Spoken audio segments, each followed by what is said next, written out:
Et bonsoir et bienvenue dans ce nouveau live de Planétéo. Je suis Théo et je vous accueille ce soir sur ma planète pour un nouveau live de lecture. Et oui, ce soir, et si on lisait La peau de chagrin d'Honoré de Balzac. Ça sera notre quatrième live sur cette œuvre et nous allons poursuivre la lecture de la deuxième partie, à savoir La femme sans cœur. Donc attention si vous arrivez en cours de route. Il y a les rediffusions qui sont disponibles dans une playlist sur ma chaîne. La playlist se nomme tout simplement Et si on lisait La peau de chagrin. Donc voilà, ne vous faites pas avoir, ne commencez pas par la fin. Si vous nous regardez en rediffusion sur YouTube, sachez également que dans la description de la vidéo se trouvent des timecodes à votre disposition pour que vous puissiez directement passer l'introduction du live et les pauses que j'effectuerai plus tard dans ma lecture. Comme ça, vous aurez pas forcément à m'entendre jacasser, parce que j'aime ça, jacasser. Et on va commencer tout de suite avec 10-15 minutes de parlotte entre nous sur le chat, pour ceux qui seraient là en live. C'est également le temps pour moi de vous donner un petit peu des infos sur les lives à venir, sur ce que je prévois dans le futur, et tutti quanti. Je vous invite d'ores et déjà à vous installer, à prendre un pouf pour le mettre sous vos fesses peut-être. En tout cas, à vous installer bien agréablement, à prendre à manger, à boire. Et je vous souhaite la santé, chers amis. Et dans l'introduction de ce soir, j'ai quelques petits points dont j'aimerais parler avec vous. Tout d'abord, je vais parler de mon jeu de société sur l'eau. Je continue d'illustrer les tuiles de personnages pour mon jeu. Donc je rappelle, jeu de société sur le thème de la piraterie. Et j'avais arrêté depuis quelques temps parce que j'étais bloqué. Et il se trouve que j'ai recommencé pas plus tard que tout à l'heure. Donc voilà, ceux qui me suivent sur Discord auront déjà eu le visuel d'un petit whip work in progress. Parce que je ne l'ai pas terminé, mais je l'ai quand même bien entamé.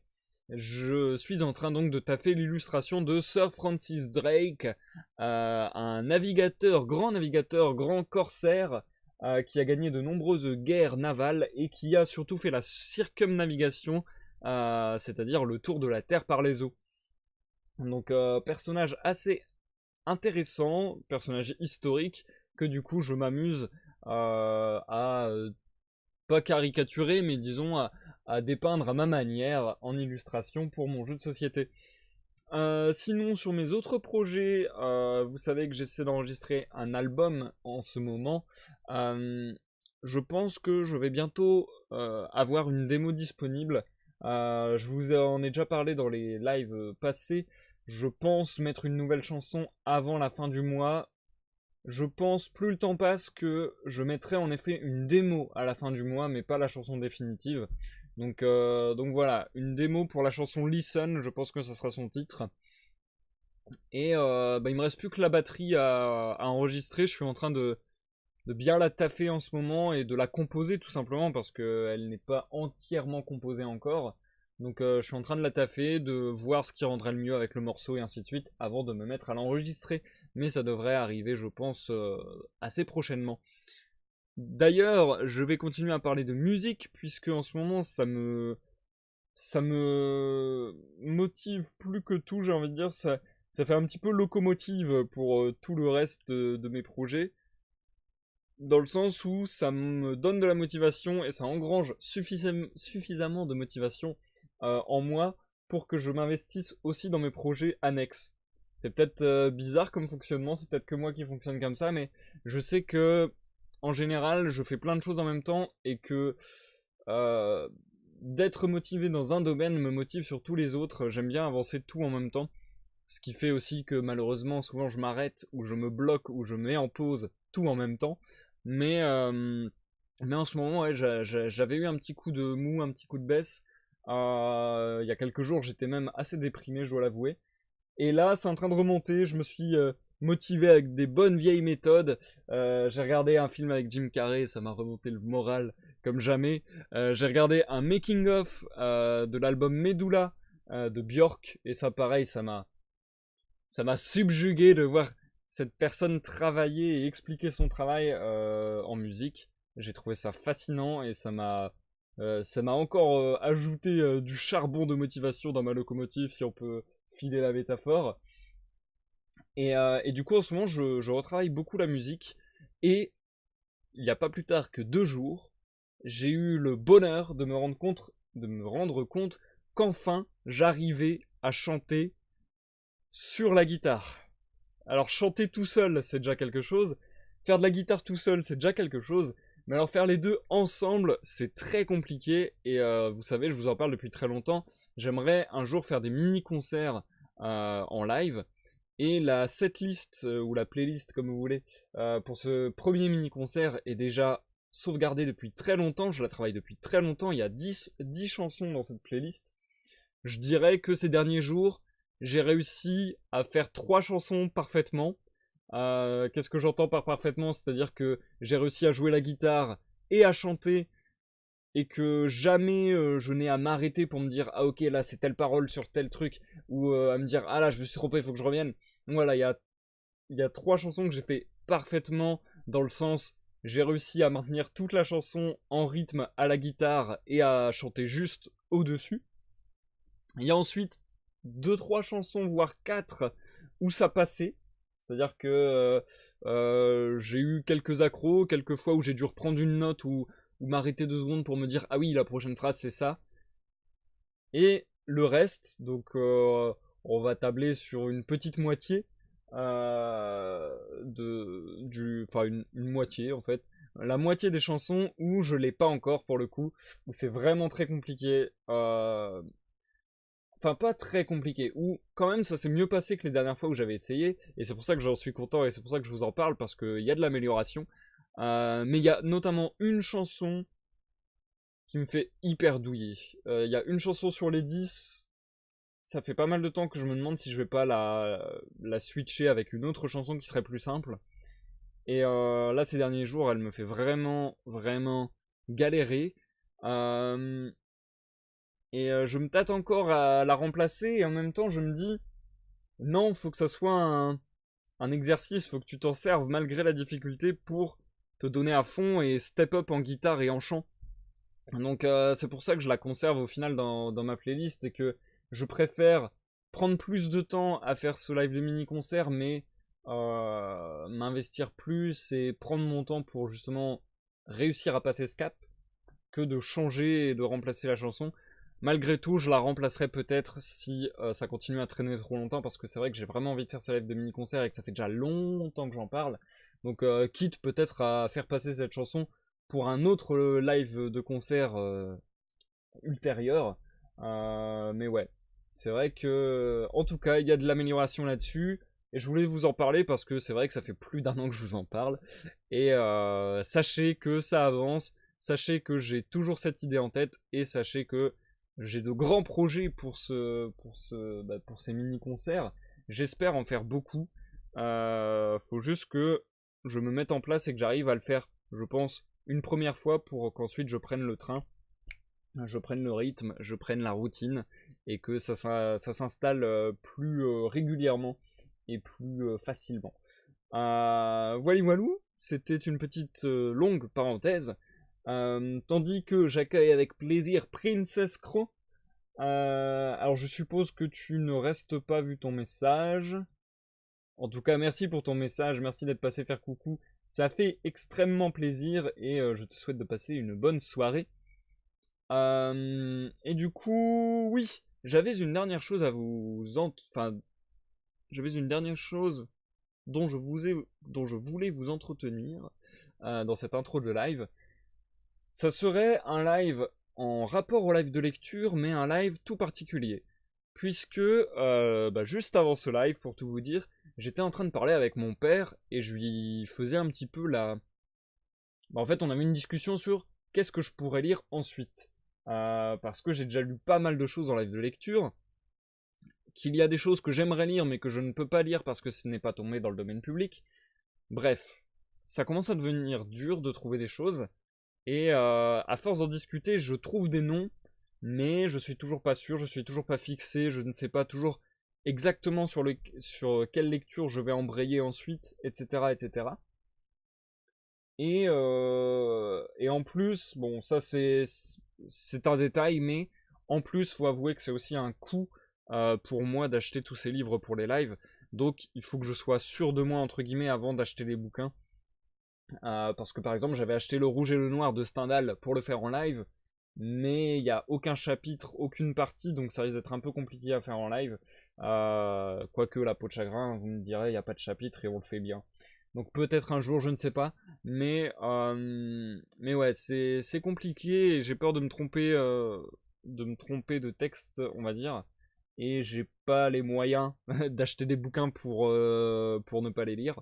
Donc voilà, il faut que ce soit un choix mûrement réfléchi, il faut que ce soit aussi quelque chose qui puisse me plaire, quelque chose qui me rend curieux, quelque chose que j'aurais envie de découvrir pour ma culture personnelle, et aussi qui pourrait vous plaire à vous en tant que lecteur, parce que, bah, en tant qu'auditeur, pardon, parce que oui, je pense que c'est là que ça fonctionnera le mieux, entre guillemets, je pense que c'est là que l'alchimie sera la meilleure pour ces lives de lecture, c'est-à-dire qu'il faut des textes qui me passionnent, qui me donnent envie, qui me donnent la flamme, et également qui peuvent vous intéresser, parce que je pourrais lire des trucs qui seraient vraiment dans mes goûts à moi, mais peut-être qui ne vous plairaient pas du tout.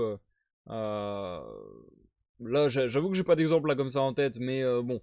En tout cas, j'ai envie aussi que ça vous plaise à vous et qu'on puisse partager ces aventures ensemble.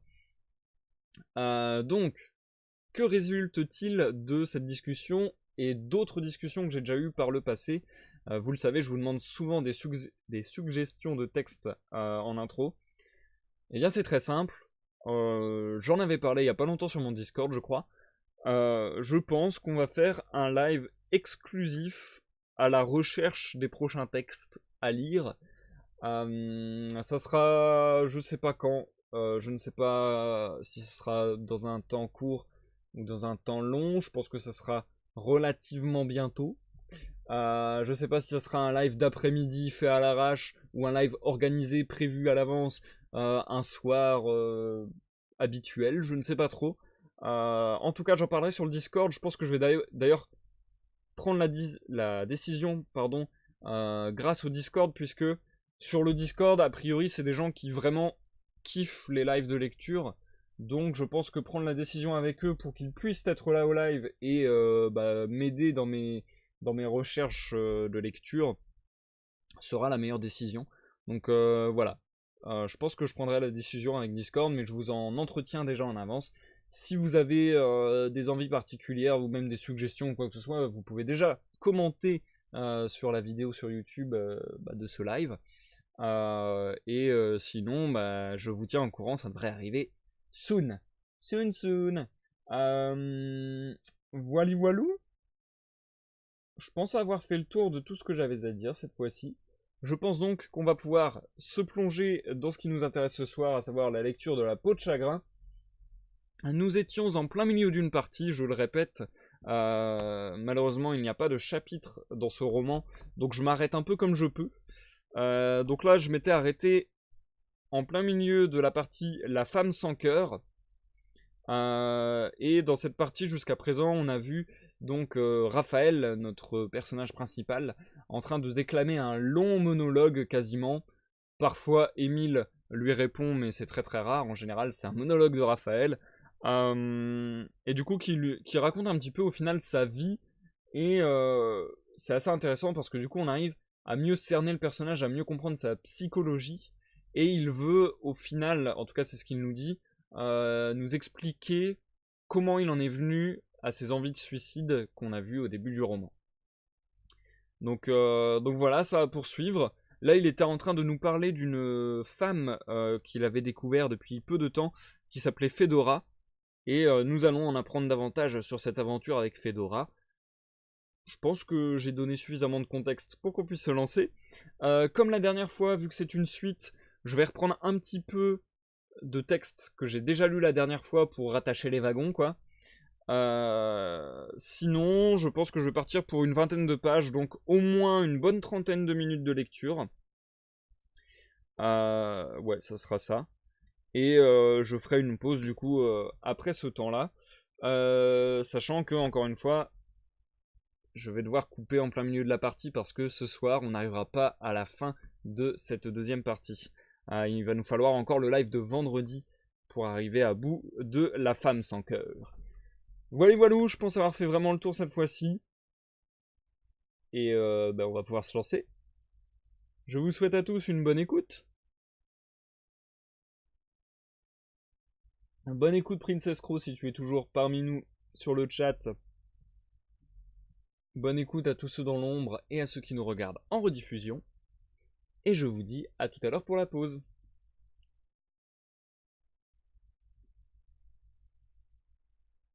La femme sans cœur, suite. Quand j'arrivai dans ma mansarde nue, froide, aussi mal peignée que la perruque d'un naturaliste, j'étais encore environné par les images du luxe de Fedora. Ce contraste était un mauvais conseiller, les crimes doivent naître ainsi. Je maudis alors, en frissonnant de rage, ma décente et honnête misère, ma mansarde féconde, où tant de pensées avaient surgi. Je demandais compte à Dieu, au diable, à l'état social, à mon père, à l'univers entier, de ma destinée, de mon malheur. Je me couchai tout affamé, grommelant de risibles imprécations, mais bien résolu de séduire Fedora. Ce cœur de femme était un dernier billet de loterie chargé de ma fortune. Je te ferai grâce de mes premières visites chez Fedora pour arriver promptement au drame. Tout en tâchant de m'adresser à l'âme de cette femme, j'essayais de gagner son esprit, d'avoir sa vanité pour moi. Afin d'être sûrement aimé, je lui donnai 1000 raisons de mieux s'aimer elle-même. Jamais je ne la laissai dans un état d'indifférence. Les femmes veulent des émotions à tout prix. Je les lui prodiguai. Je l'eusse mise en colère plutôt que de la voir insouciante avec moi. Si d'abord, animé d'une volonté ferme et du désir de me faire aimer, je pris un peu d'ascendant sur elle, bientôt ma passion grandit. Je ne fus plus maître de moi, je tombai dans le vrai, je me perdis, et devins éperdument amoureux. Je ne sais pas bien ce que nous appelons, en poésie ou dans la conversation, amour, mais le sentiment qui se développa tout à coup dans ma double nature, je ne l'ai trouvé peint nulle part, ni dans les phrases rhétoriques et apprêtées de Jean-Jacques Rousseau, de qui j'occupais peut-être le logis, ni dans les froides conceptions de nos 2 siècles littéraires, ni dans les tableaux de l'Italie. La vue du lac de Bienne, quelques motifs de Rossini, la Madone de Murillo, que possède le maréchal Soult, les lettres de la Lescombat, certains mots éparses dans les recueils d'anecdotes, mais surtout les prières des extatiques et quelques passages de nos fabliaux ont pu seuls me transporter dans les divines régions de mon premier amour. Rien dans les langages humains, aucune traduction de la pensée faite à l'aide des couleurs, des marbres, des mots ou des sons, ne saurait rendre le nerf, la vérité, le fini, la soudaineté du sentiment dans l'âme. Oui, qui dit art dit mensonge. L'amour passe par des transformations infinies avant de se mêler pour toujours à notre vie et de l'atteindre à jamais de sa couleur de flamme. Le secret de cette infusion imperceptible échappe à l'analyse de l'artiste. La vraie passion s'exprime par des cris, par des soupirs ennuyeux pour un homme froid. Il faut aimer sincèrement pour être de moitié dans les rugissements de Lovelace en lisant Clarice Harlowe.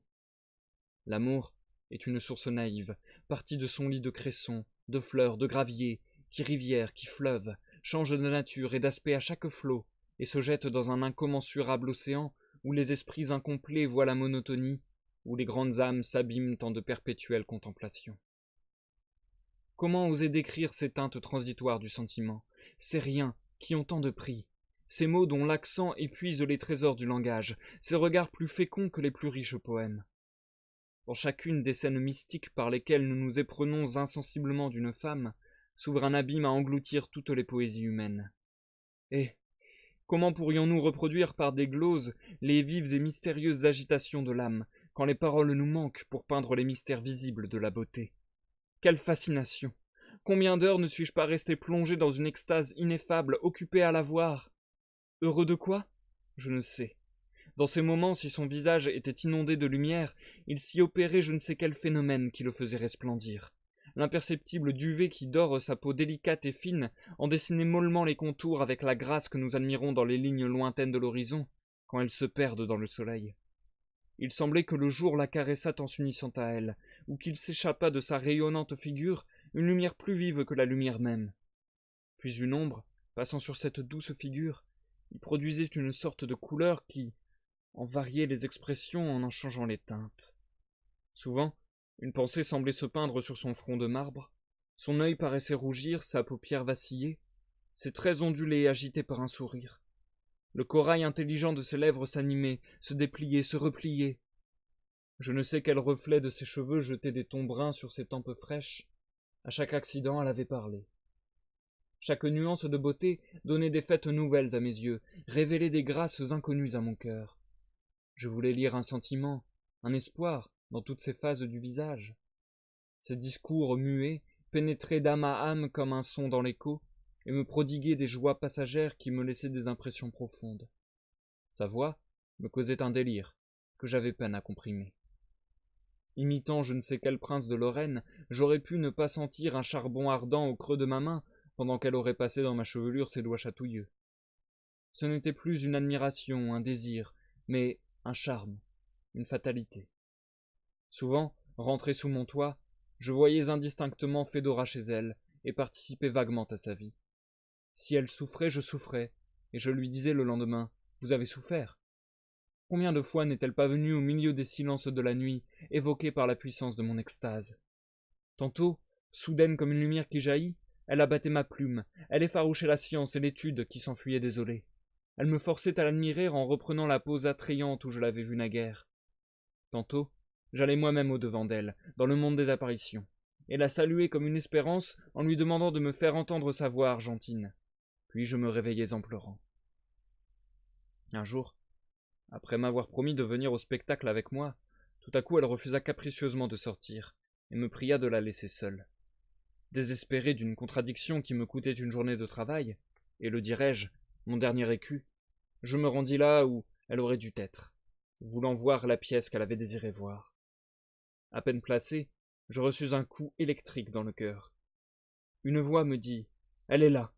Je me retourne, j'aperçois la comtesse au fond de sa loge, cachée dans l'ombre, au rez-de-chaussée. Mon regard n'hésita pas. Mes yeux la trouvèrent tout d'abord avec une lucidité fabuleuse. Mon âme avait volé vers sa vie comme un insecte vole à sa fleur. Par quoi mes sens avaient-ils été avertis? Il est de ces tressaillements intimes qui peuvent surprendre les gens superficiels, mais ces effets de notre nature intérieure sont aussi simples que les phénomènes habituels de notre vision extérieure.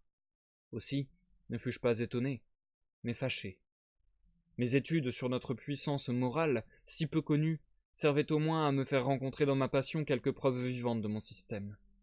Cette alliance du savant et de l'amoureux, d'une véritable idolâtrie et d'un amour scientifique, avait je ne sais quoi de bizarre.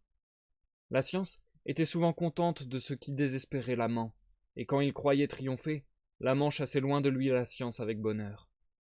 Fédora me vit et devint sérieuse. Je la gênai. Au premier entracte, j'allais lui rendre une visite. Elle était seule. Je restai. Quoique nous n'eussions jamais parlé d'amour, je pressentis une explication. Je ne lui avais point encore dit mon secret, et cependant il existait entre nous une sorte d'entente. Elle me confiait ses projets d'amusement, et me demandait la veille avec une sorte d'inquiétude amicale si je viendrais le lendemain. Elle me consultait par un regard quand elle disait un mot spirituel, comme si elle eût voulu me plaire exclusivement. Si je boudais, elle devenait caressante. Si elle faisait la fâcher, j'avais en quelque sorte le droit de l'interroger. Si je me rendais coupable d'une faute, elle se laissait longtemps supplier avant de me pardonner. Ces querelles auxquelles nous avions pris goût étaient pleines d'amour. Elle y déployait tant de grâce et de coquetterie, et moi j'y trouvais tant de bonheur. En ce moment, notre intimité fut tout à fait suspendue, et nous restâmes l'un devant l'autre comme deux étrangers. La comtesse était glaciale. Moi, j'appréhendais un malheur. « Vous allez m'accompagner, » me dit-elle quand la pièce fut finie. Le temps avait changé subitement. Lorsque nous sortîmes, il tombait une neige mêlée de pluie. La voiture de Fédora ne put arriver jusqu'à la porte du théâtre. En voyant une femme bien mise obligée de traverser le boulevard, un commissionnaire étendit son parapluie au-dessus de nos têtes et réclama le prix de son service quand nous fûmes montés. Je n'avais rien, j'eusse alors vendu 10 ans de ma vie pour avoir 2 sous. Tout ce qui fait l'homme et ses 1000 vanités furent écrasés en moi par une douleur infernale. Ces mots, « Je n'ai pas de monnaie, mon cher », furent dits d'un ton dur, qui parut venir de ma passion contrariée, dit par moi, frère de cet homme, moi qui connaissais si bien le malheur, moi qui jadis avais donné 700 000 francs avec tant de facilité. Le valet repoussa le commissionnaire, et les chevaux fendirent l'air. En revenant à son hôtel, Fédora, distraite, ou affectant d'être préoccupée, répondit par de dédaigneux monosyllabes à mes questions. Je gardai le silence. Ce fut un horrible moment. Arrivés chez elle, nous nous assîmes devant la cheminée. Quand le valet de chambre se fut retiré après avoir attisé le feu, la comtesse se tourna vers moi d'un air indéfinissable, et me dit avec une sorte de solennité. Depuis mon retour en France, ma fortune a tenté quelques jeunes gens. J'ai reçu des déclarations d'amour qui auraient pu satisfaire mon orgueil. J'ai rencontré des hommes dont l'attachement était si sincère et si profond qu'ils m'eussent encore épousé, même quand ils n'auraient trouvé en moi qu'une fille pauvre comme je l'étais jadis. Enfin, sachez, monsieur de Valentin, que de nouvelles richesses et des titres nouveaux m'ont été offerts.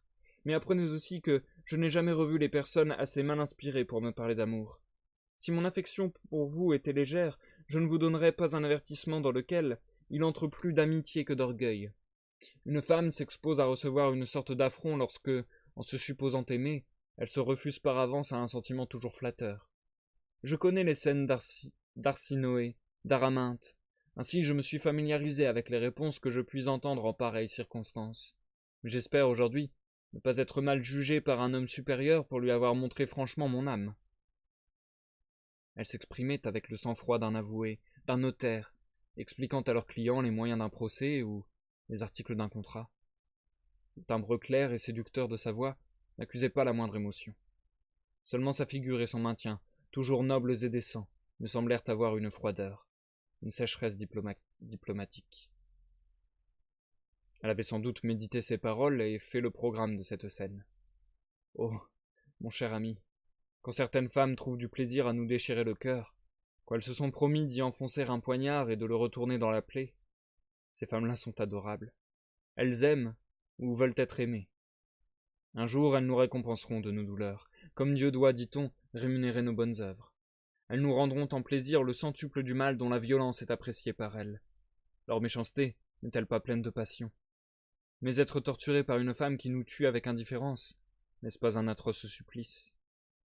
En ce moment, Fédora marchait, sans le savoir, sur toutes mes espérances, brisait ma vie, et détruisait mon avenir avec la froide insouciance et l'innocente cruauté d'un enfant qui, par curiosité, déchire les ailes d'un papillon. Plus tard, ajouta Fédora, vous reconnaîtrez, je l'espère, la solidité de l'affection que j'offre à mes amis. Pour eux, vous me trouverez toujours bonne et dévouée. Je saurais leur donner ma vie, mais vous me mépriseriez si je subissais leur amour sans le partager. Je m'arrête. Vous êtes le seul homme auquel j'ai encore dit ces derniers mots. D'abord les paroles me manquèrent, et j'eus peine à maîtriser l'ouragan qui s'élevait en moi. Mais bientôt je refoulai mes sensations au fond de mon âme et me mis à sourire. Si je vous dis que je vous aime, répondis-je, vous me bannirez. Si je m'accuse d'indifférence, vous m'en punirez. Les prêtres, les magistrats et les femmes ne dépouillent jamais leur robe entièrement. Le silence ne préjuge rien. Trouvez bon, madame, que je me taise. Pour m'avoir adressé de si fraternels avertissements, il faut que vous ayez craint de me perdre. Cette pensée pourrait satisfaire mon orgueil.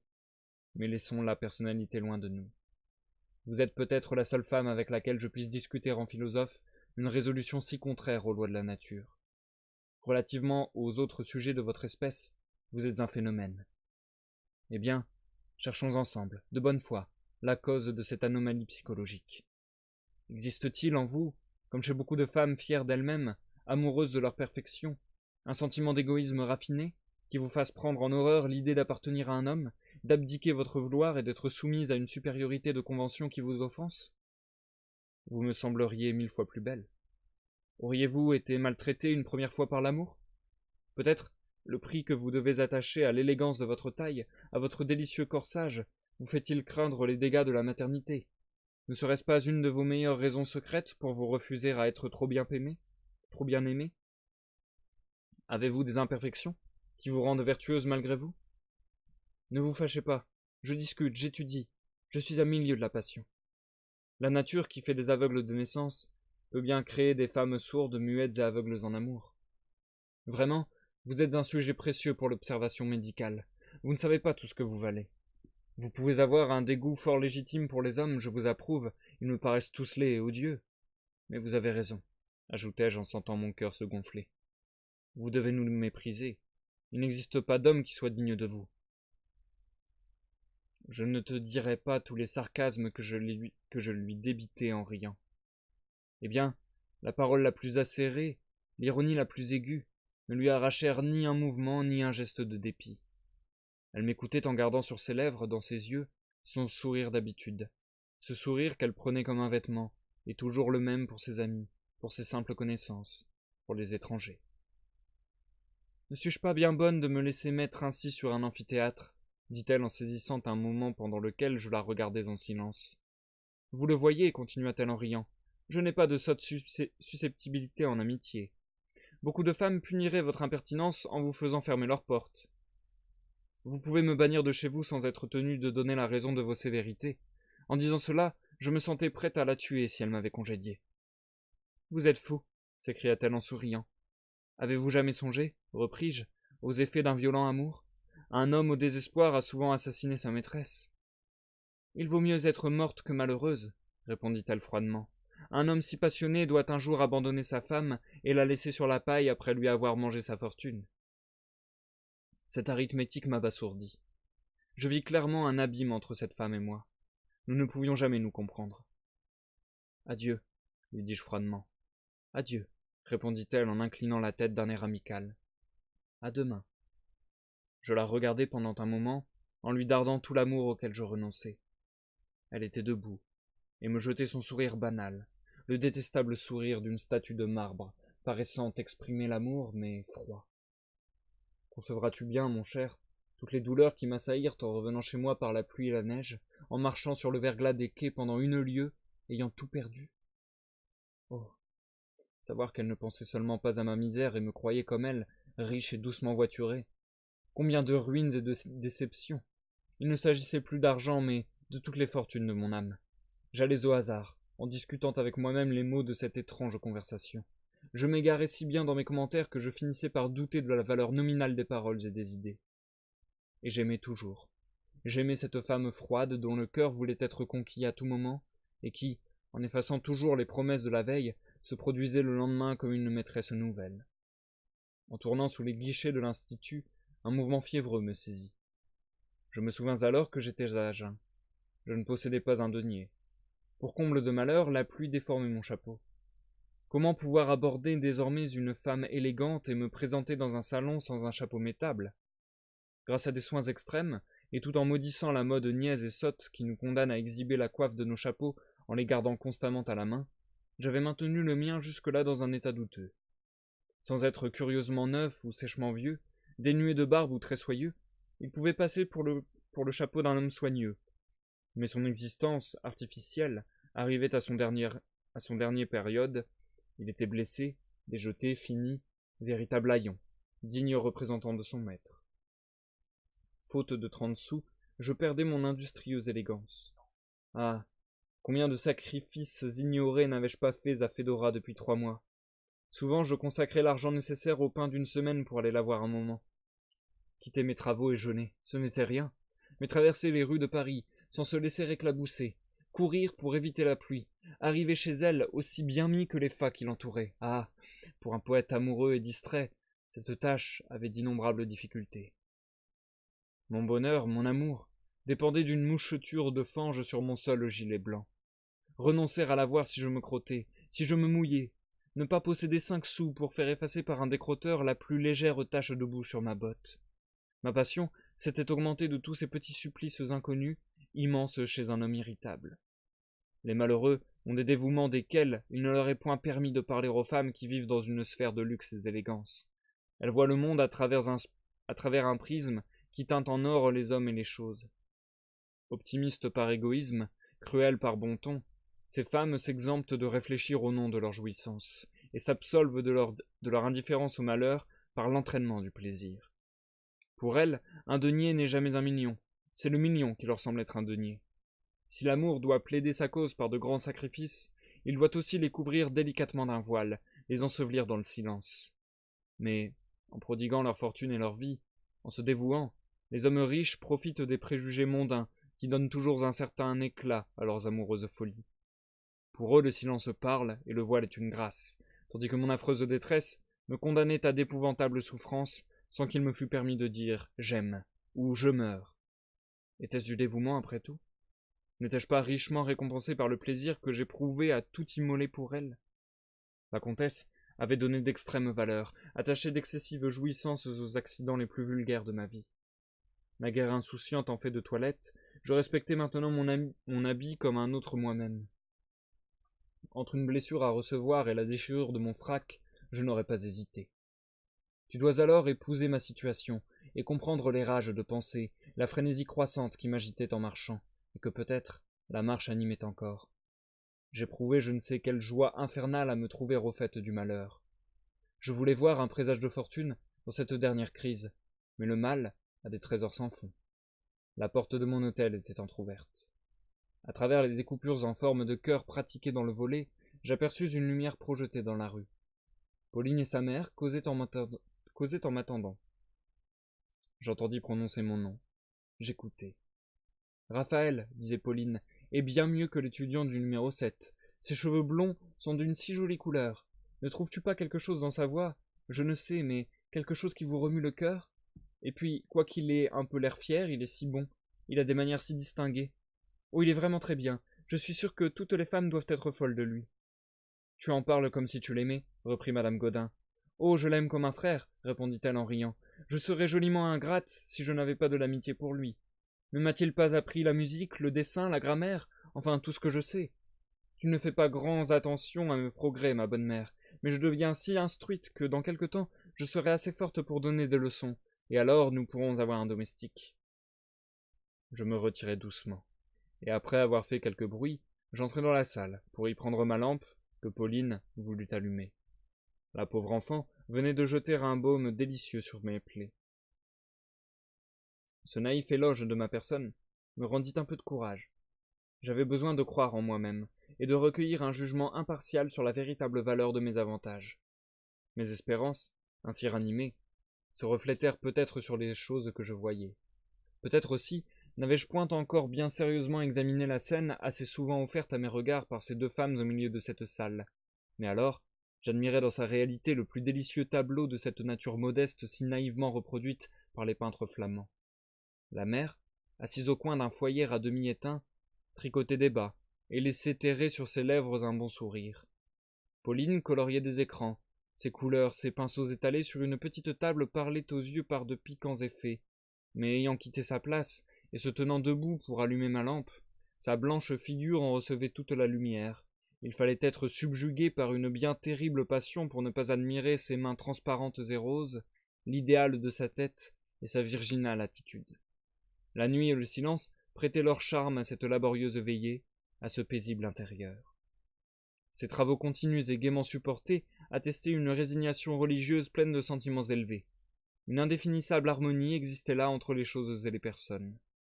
Chez Fédora, le luxe était sec, il réveillait en moi de mauvaises pensées, tandis que cette humble misère et ce bon naturel me rafraîchissaient l'âme. Peut-être étais-je humilié en présence du luxe, près de ces deux femmes, au milieu de cette salle brune où la vie simplifiée semblait se réfugier dans les émotions du cœur. Peut-être me réconciliais-je avec moi-même, en trouvant à exercer la protection que l'homme est si jaloux de faire sentir. Quand je fus près de Pauline, elle me jeta un regard presque maternel, et s'écria, les mains tremblantes, en posant vivement la lampe. « Dieu, comme vous êtes pâle! Ah, il est tout mouillé! Ma mère va vous essuyer. » Monsieur Raphaël, reprit-elle après une légère pause, vous êtes friand de lait. Nous avons eu ce soir de la crème. Tenez, voulez-vous y goûter? Elle sauta comme un petit chat sur un bol de porcelaine plein de lait, et me le présenta si vivement, me le mit sous le nez d'une si gentille façon, que j'hésitai. Vous me refuseriez? Dit-elle d'une voix altérée. Nos deux fiertés se comprenaient. Pauline paraissait souffrir de sa pauvreté et me reprochait ma hauteur. Je fus attendri. Cette crème était peut-être son déjeuner du lendemain. J'acceptai cependant. La pauvre fille essaya de cacher sa joie, mais elle pétillait dans ses yeux. J'en avais besoin, lui dis-je en m'asseyant. Une expression soucieuse passa sur son front. Vous souvenez-vous, Pauline, de ce passage où Bossuet nous peint Dieu récompensant un verre d'eau plus richement qu'une victoire? Oui, dit-elle, et son sein battait comme celui d'une jeune fauvette entre les mains d'un enfant. Eh bien, comme nous nous quitterons bientôt, ajoutai-je d'une voix mal assurée, laissez-moi vous témoigner ma reconnaissance pour tous les soins que vous et votre mère vous avez eus de moi. Oh, ne comptons pas, dit-elle en riant. Son rire cachait une émotion qui me fit mal. Mon piano, repris-je sans paraître avoir entendu ces paroles, est un des meilleurs instruments des rares. Acceptez-le. Prenez-le sans scrupule, je ne saurais vraiment l'emporter dans le voyage que je compte entreprendre. » Éclairé peut-être par l'accent de mélancolie avec lequel je prononçais ces mots, les deux femmes semblèrent m'avoir compris, et me regardèrent avec une curiosité mêlée d'effroi. L'affection que je cherchais au milieu des froides régions du grand monde était donc là, vraie, sans faste, mais onctueuse, et peut-être durable. « Il ne faut pas prendre tant de soucis, me dit la mère. Restez ici. Mon mari est en route à cette heure, reprit-elle. Ce soir j'ai lu l'évangile de saint Jean pendant que Pauline tenait suspendue entre ses doigts notre clé attachée dans une Bible, la clé à tourner. Ce présage annonce que Gaudin se porte bien et prospère. Pauline a recommencé pour vous, et pour le jeune homme du numéro 7. Mais la clé n'a tourné que pour vous. Nous serons tous riches. Gaudin reviendra millionnaire. Je l'ai vu en rêve sur un vaisseau plein de serpents. Heureusement l'eau était trouble, ce qui signifie or et pierreries d'outre-mer. » Ces paroles amicales et vides, semblables aux vagues chansons avec lesquelles une mère endort les douleurs de son enfant, me rendirent une sorte de calme. L'accent et le regard de la bonne femme exhalaient cette douce cordialité qui n'efface pas le chagrin, mais qui l'apaise, qui le berce et l'émousse. Plus perspicace que sa mère, Pauline m'examinait avec inquiétude. Ses yeux intelligents semblaient deviner ma vie et mon avenir. Je remerciai par une inclination de tête la mère et la fille, puis je me sauvai, craignant de m'attendrir. Quand je me trouvai seul sous mon toit, je me couchai dans mon malheur. Ma fatale imagination me dessina mille projets sans base et me dicta des résolutions impossibles. Quand un homme se traîne dans les décombres de sa fortune, il y rencontre encore quelques ressources, mais j'étais dans le néant. Ah, mon cher, nous accusons trop facilement la misère. Soyons indulgents pour les effets du plus actif de tous les dissolvants sociaux. Là où règne la misère, il n'existe plus ni pudeur, ni crime, ni vertu, ni esprit. J'étais alors sans idée, sans force, comme une jeune fille tombée à genoux devant un tigre. Un homme sans passion et sans argent reste maître de sa personne, mais un malheureux qui aime ne s'appartient plus et ne peut pas se tuer. L'amour nous donne une sorte de religion pour nous-mêmes, nous respectons en nous une autre vie. Il devient alors le plus horrible des malheurs, le malheur avec une espérance qui vous fait accepter des tortures. Je m'endormis avec l'idée d'aller le lendemain confier à Rastignac la singulière détermination de Fédora. « Ah ah !» me dit Rastignac en me voyant entrer chez lui dès 9 heures du matin. « Je sais ce qui t'amène. Tu dois être congédié par Fédora. Quelques bonnes âmes jalouses de ton empire sur la comtesse ont annoncé votre mariage. Dieu sait les folies que tes rivaux t'ont prêtées et les calomnies dont tu as été l'objet. »« Tout s'explique, m'écriai-je. Je me souvins de toutes mes impertinences et trouvai la comtesse sublime. À mon gré, j'étais un infâme qui n'avait pas encore assez souffert, et je ne vis plus dans son indulgence que la patiente charité de l'amour. « N'allons pas si vite, me dit le prudent Gascon. Fédora possède la pénétration naturelle aux femmes profondément égoïstes. Elle t'aura jugé peut-être au moment où tu ne voyais encore en elle que sa fortune et son luxe. En dépit de ton adresse, elle aura lu dans ton âme.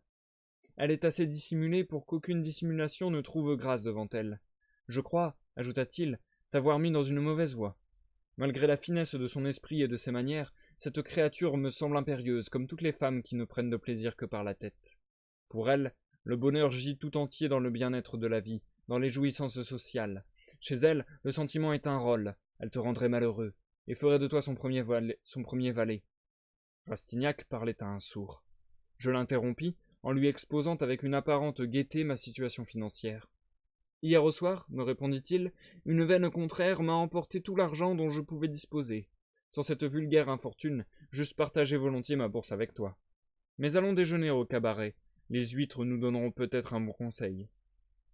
Il s'habilla, fit atteler son tilbury, puis, semblables à deux millionnaires, nous arrivâmes au café de Paris avec l'impertinence de ces audacieux spéculateurs qui vivent sur des capitaux imaginaires.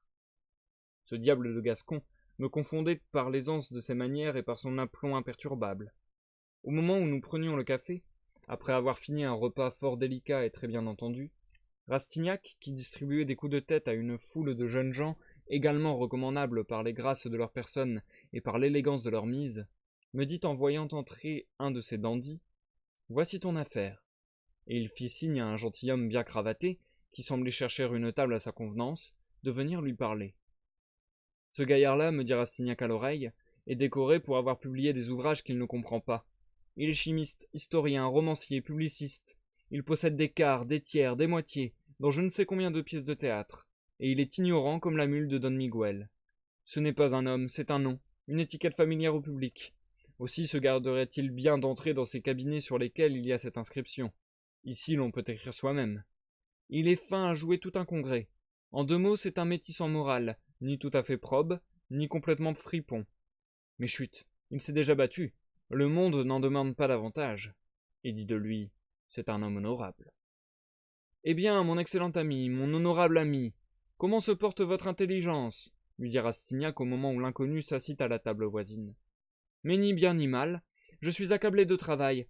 J'ai entre les mains tous les matériaux nécessaires pour faire des mémoires historiques très curieux, et je ne sais à qui les attribuer. Cela me tourmente, il faut se hâter, les mémoires vont passer de mode. Sont-ce des mémoires contemporains, anciens, sur la cour, sur quoi? Sur l'affaire du collier. N'est-ce pas un miracle me dit Rastignac en riant, puis se retournant vers le spéculateur. Monsieur de Valentin, reprit-il en me désignant, est un de mes amis que je vous présente comme l'une de nos futures célébrités littéraires. Il avait jadis une tante fort bien en cour, marquise, et depuis 2 ans, il travaille à une histoire royaliste de la Révolution. Puis, se penchant à l'oreille de ce singulier négociant, il lui dit « C'est un homme de talent, mais un niais qui peut vous faire vos mémoires, au nom de sa tante, pour 100 écus par volume. » « Le marché me va, répondit l'autre en haussant sa cravate. Garçon, mes huîtres donc. Oui, mais vous me donnerez 25 louis de commission, et lui paierez un volume d'avance, reprit Rastignac. Non, non, je n'avancerai que 50 écus pour être plus sûr d'avoir promptement mon manuscrit. Rastignac me répéta cette conversation mercantile à voix basse. Puis, sans me consulter, nous sommes d'accord, lui répondit-il. Quand pouvons-nous aller vous voir pour terminer cette affaire? Eh bien, venez dîner ici demain soir à 7 heures. Nous nous levâmes. Rastignac jeta de la monnaie au garçon, mit la carte à payer dans sa poche, et nous sortîmes. J'étais stupéfait de la légèreté, de l'insouciance avec laquelle il avait vendu ma respectable tante, la marquise de Montboron. J'aime mieux m'embarquer pour le Brésil et y enseigner aux Indiens. J'aime mieux m'embarquer pour le Brésil et y enseigner aux Indiens à l'algèbre que je ne sais pas, que de salir le nom de ma famille. Rastignac m'interrompit par un éclat de rire. Es-tu bête? Prends d'abord les 50 écus et fais les mémoires. Quand ils seront achevés, tu refuseras de les mettre sous le nom de ta tante, imbécile. Madame de Montboron, morte sur l'échafaud, ses paniers, ses considérations, sa beauté, son phare, ses mules, valent bien plus de 600 francs. Si le libraire ne veut pas alors payer ta tante ce qu'elle vaut, il trouvera quelque vieux chevalier d'industrie, ou je ne sais quelle fangeuse comtesse pour signer les mémoires. Oh, m'écriai-je, pourquoi suis-je sorti de ma vertueuse mansarde? Le monde a des envers bien salement ignobles. Bon, répondit Rastignac, voilà de la poésie, et il s'agit d'affaires. Tu es un enfant. Écoute. Quant aux mémoires, le public les jugera. Quant à mon proxénète littéraire, n'a-t-il pas dépensé 8 ans de sa vie et payé ses relations avec la librairie par de cruelles expériences? En partageant inégalement avec lui le travail du livre, ta part d'argent n'est-elle pas aussi la plus belle? 25 louis sont une bien plus grande somme pour toi que 1000 francs pour lui. Va, tu peux écrire des mémoires historiques, œuvre d'art si jamais il en fut, quand Diderot a fait 6 sermons pour son écu. Enfin, lui dis-je tout ému, c'est pour moi une nécessité. Ainsi, mon pauvre ami, je te dois des remerciements. 25 louis me rendront bien riche. Et plus riche que tu ne le penses, reprit-il en riant. Si Finot me donne une commission dans l'affaire, ne devines-tu pas qu'elle sera pour toi? Allons au bois de Boulogne, dit-il. Nous y verrons ta comtesse, et je te montrerai la jolie petite veuve que je dois épouser. Une charmante personne, alsacienne un peu grasse. Elle lit Kant, Schiller, Jean-Paul et une foule de livres hydrauliques. Elle a la manie de toujours me demander mon opinion. Je suis obligé d'avoir l'air de comprendre toute cette sensiblerie allemande, de connaître un tas de ballades, toutes drogues qui me sont défendues par le médecin. Je n'ai pas encore pu la déshabituer de son enthousiasme littéraire. Elle pleure des averses à la lecture de Goethe, et je suis obligé de pleurer un peu, par complaisance, car il y a 50 000 livres de rente, mon cher, et le plus joli petit pied, la plus jolie petite main de la terre. Ah, si elle ne disait pas mon ange et Proulier pour mon ange et Brouillé, ce serait une femme accomplie. Nous vîmes la comtesse, brillante dans un brillant équipage. La coquette nous salua fort affectueusement, en me jetant un sourire qui me parut alors divin et plein d'amour. Ah, j'étais bien heureux, je me croyais aimé, j'avais de l'argent et des trésors de passion, plus de misère. Léger, gai, content de tout, je trouvais la maîtresse de mon amie charmante. Les arbres, l'air, le ciel, toute la nature semblait me répéter le sourire de Fedora. En revenant des Champs-Élysées, nous allâmes chez le chapelier et chez le tailleur de Rastignac. L'affaire du collier me permit de quitter mon misérable pied de paix pour passer à un formidable pied de guerre. Désormais, je pouvais sans crainte lutter de grâce et d'élégance avec les jeunes gens qui tourbillonnaient autour de Fedora. Je revins chez lui. Je m'y enfermai, restant tranquille en apparence, près de ma lucarne, médisant d'éternels adieux à mes toits, vivant dans l'avenir, dramatisant ma vie, escomptant l'amour et ses joies. Ah, comme une existence peut devenir orageuse entre les quatre murs d'une mansarde. L'âme humaine est une fée, elle métamorphose une paille en diamant. Sous sa baguette, les palais enchantés éclosent comme les fleurs des champs sous les chaudes inspirations du soleil. Le lendemain, vers midi, Pauline frappa doucement à ma porte et m'apporta, devine quoi, une lettre de Fedora. La comtesse me priait de venir la prendre au Luxembourg pour aller de là, voir ensemble le muséum et le jardin des plantes. Un commissionnaire attend la réponse, me dit-elle après un moment de silence. Je griffonnai promptement une lettre de remerciement que Pauline emporta. Je m'habillai. Au moment où, assez content de moi-même, j'achevais ma toilette, un frisson glacial me saisit à cette pensée. Fedora est-elle venue en voiture ou à pied? Pleuvra-t-il? Fera-t-il beau? Mais me dis-je, qu'elle soit à pied ou en voiture, est-on jamais certain de l'esprit fantasque d'une femme? Elle sera sans argent et voudra donner 100 sous à un petit savoyard parce qu'il aura de jolies guenilles. J'étais sans un rouge liard et ne devais avoir de l'argent que le soir. Oh combien, dans ces crises de notre jeunesse, un poète péchère la puissance intellectuelle dont il est investi par le régime et par le travail. En un instant, 1000 pensées vives et douloureuses me piquèrent comme autant de dards. Je regardais le ciel par ma lucarne. Le temps était fort incertain. En cas de malheur, je pouvais bien prendre une voiture pour la journée, mais aussi ne tremblerais-je pas à tout moment, au milieu de mon bonheur, de ne pas rencontrer Finot le soir? Je ne me sentis pas assez fort pour supporter tant de craintes au sein de ma joie. Malgré la certitude de ne rien trouver, j'entrepris une grande exploration à travers ma chambre, je cherchais des écus imaginaires, jusque dans la profondeur de ma paillasse. Je fouillais tout, je secouais même de vieilles bottes. En proie à une fièvre nerveuse, je regardais mes meubles d'un œil hagard après les avoir renversés tous. Comprendras-tu le délire qui m'anima, lorsqu'en ouvrant pour la 7e fois le tiroir de ma table à écrire, que je visitais avec cette espèce d'indolence dans laquelle nous plonge le désespoir, j'aperçus collé contre une planche latérale, tapis sournoisement, mais propre, brillante, lucide, comme une étoile à son lever, une belle et noble pièce de 100 sous. Ne lui demandant compte ni de son silence, ni de la cruauté dont elle était coupable en se tenant ainsi cachée, je la baisai, comme un ami fidèle au malheur, et la saluai par un cri qui trouva de l'écho. Je me retournai brusquement, et vis Pauline devenue pâle. J'ai cru, dit-elle d'une voix émue, que vous vous faisiez mal. Le commissionnaire. Elle s'interrompit comme si elle s'étouffait. Mais ma mère l'a payé, ajouta-t-elle. Puis elle s'enfuit, enfantine et follette comme un caprice. Pauvre petite, je lui souhaitais mon bonheur. En ce moment, il me semblait avoir dans l'âme tout le plaisir de la terre, et j'aurais voulu restituer aux malheureux la part que je croyais leur voler. Nous avons presque toujours raison dans nos pressentiments d'adversité. La comtesse avait renvoyé sa voiture. Par un de ces caprices que les jolies femmes ne s'expliquent pas toujours à elles-mêmes, elle voulait aller au jardin des plantes par les boulevards et à pied. Mais il va pleuvoir, lui dis-je. Elle prit plaisir à me contredire. Par hasard, il fit beau, pendant tout le temps que nous marchâmes dans le Luxembourg. Quand nous en sortîmes, un gros nuage dont la marche excitait mon inquiétude, ayant laissé tomber quelques gouttes d'eau, nous montâmes dans un fiacre. Lorsque nous eûmes atteint les boulevards, la pluie cessa, le ciel reprit sa sérénité. En arrivant au muséum, je voulus renvoyer la voiture. Fedora me pria de la garder. Que de torture! Mais causer avec elle en comprimant un secret délire, qui sans doute se formulait sur mon visage par quelques sourires niais et arrêtés, errer dans le jardin des plantes, en parcourir les allées bocagères et sentir son bras appuyé sur le mien. Il y eut dans tout cela je ne sais quoi de fantastique. C'était un rêve en plein jour.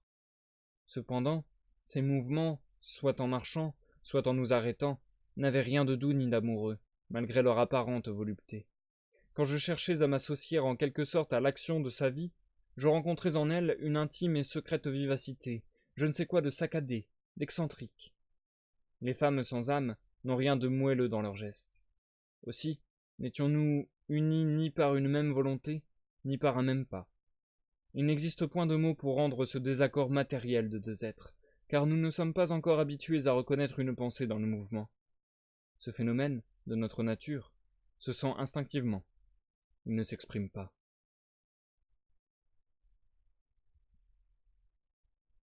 Et nous allons nous arrêter là pour la première partie de lecture de ce soir, les amis. Nous passons à la pause.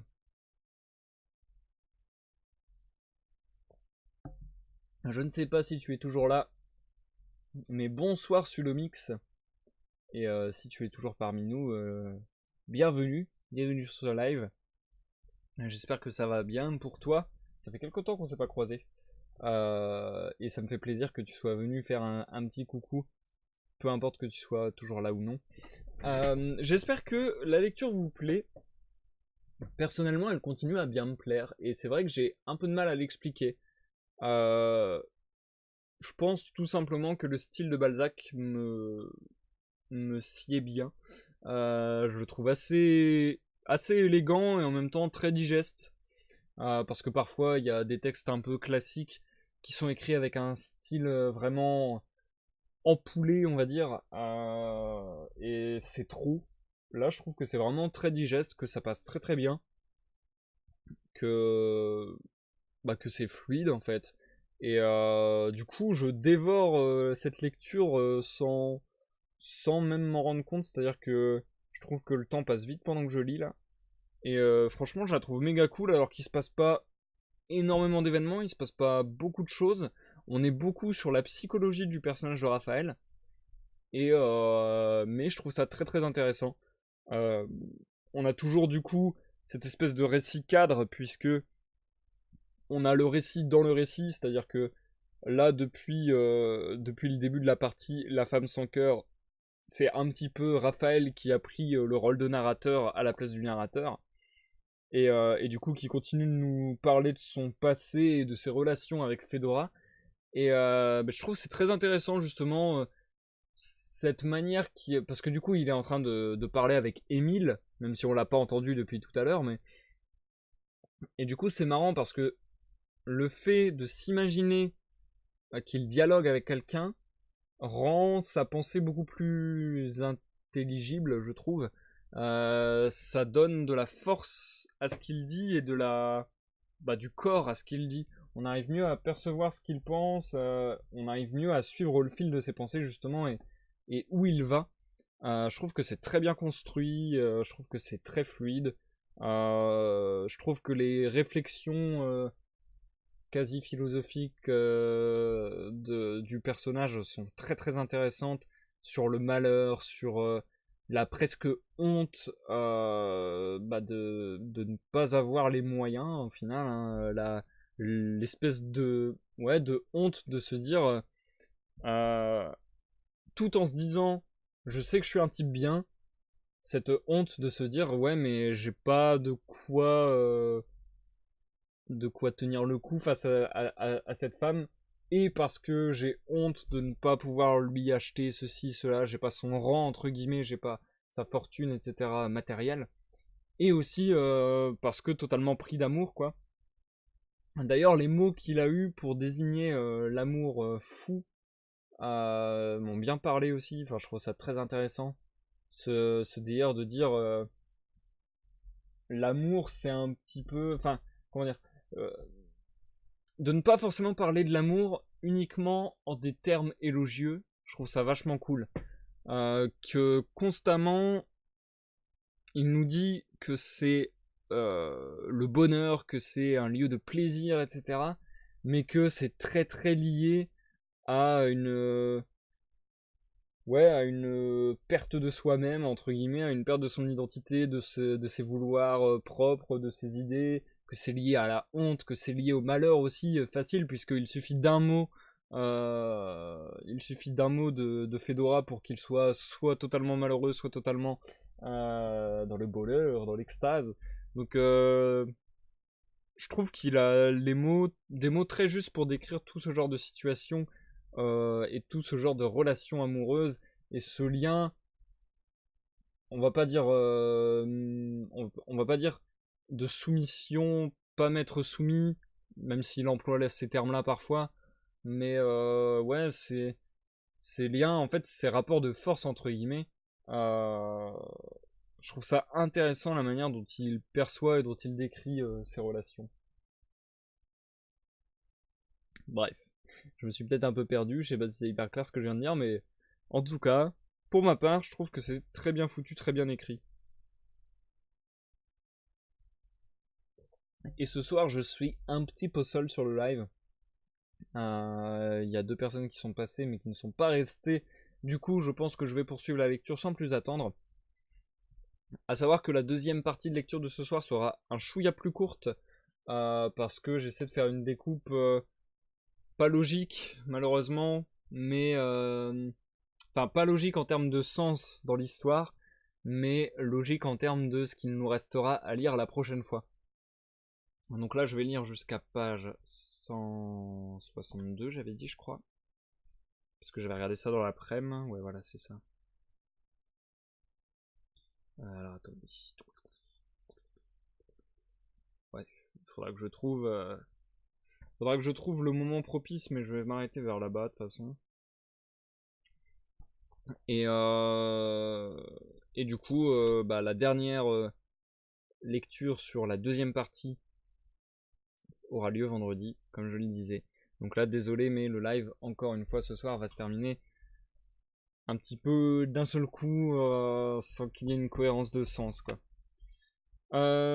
Donc oui, je reprends pour une quinzaine de pages, donc ça devrait être moins long. Ça devrait prendre maximum 25-30 minutes, je pense, maximum. Euh, Et d'ailleurs, vous avez peut-être remarqué, et c'est vrai que je sais pas trop, mais vous avez remarqué que d'habitude, j'essaie de donner des intonations aux voix. D'ailleurs, je l'avais fait lors de la première partie de La Peau de Chagrin. J'avais donné des intonations différentes aux voix des différents personnages. Là, j'essaie de le faire, mais en même temps, je le fais pas trop dans le sens où, vu que c'est Raphaël qui raconte ce qui lui est arrivé et qui, je trouve plus le terme, bah, qui rapporte les discussions qu'il a eues, bah du coup logiquement c'est avec sa voix, c'est pas avec la voix des personnages. Donc du coup j'espère que ça n'est pas un problème pour vous à l'écoute et que vous avez quand même à suivre l'histoire et à bien comprendre qui parle et quand cette personne parle, si c'est dans le présent ou dans le passé. J'espère que tout ça reste suffisamment clair pour vous. Mais bon, je fais de mon mieux. N'hésitez pas à le dire en tout cas si vraiment ça devient trop dur. C'est vrai que là, c'est le premier texte, La Peau de Chagrin, que je fais où il n'y a pas de découpe logique de chapitres. Et c'est vrai que c'est un peu plus compliqué. Donc, vous pourrez aussi me dire si vous trouvez ça chiant ou si vous êtes ok à ce qu'on refasse à l'avenir des textes qui n'ont pas forcément de découpe logique, que ce soit par des chapitres ou par des parties, quoi.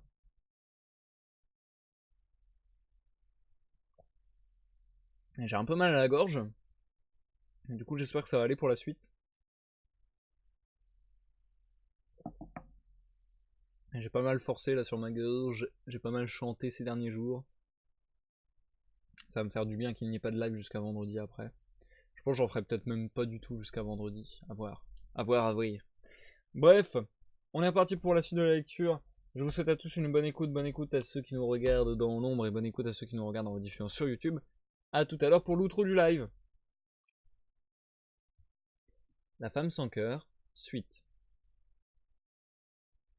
Pendant ces violents paroxysmes de ma passion, reprit Raphaël après un moment de silence, et comme s'il répondait à une objection qu'il se fût adressée à lui-même, je n'ai pas disséqué mes sensations, analysé mes plaisirs, ni supputé les battements de mon cœur, comme un avare examine et pèse ses pièces d'or.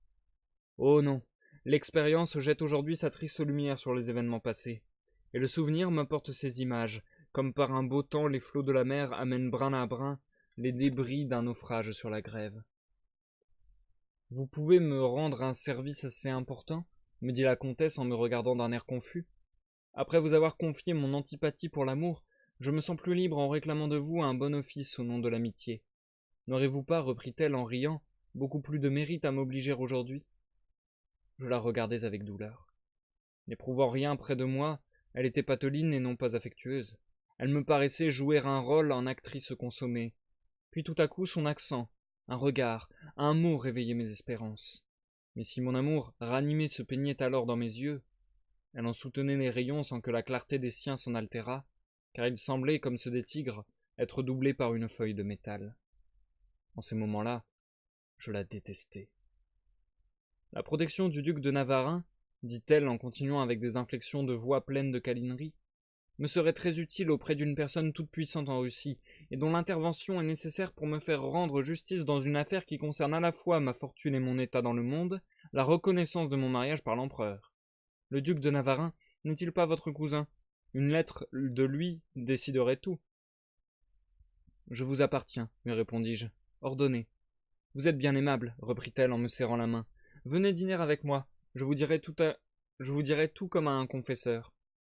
Cette femme si méfiante, si discrète, et à laquelle personne n'avait entendu dire un mot sur ses intérêts, allait donc me consulter.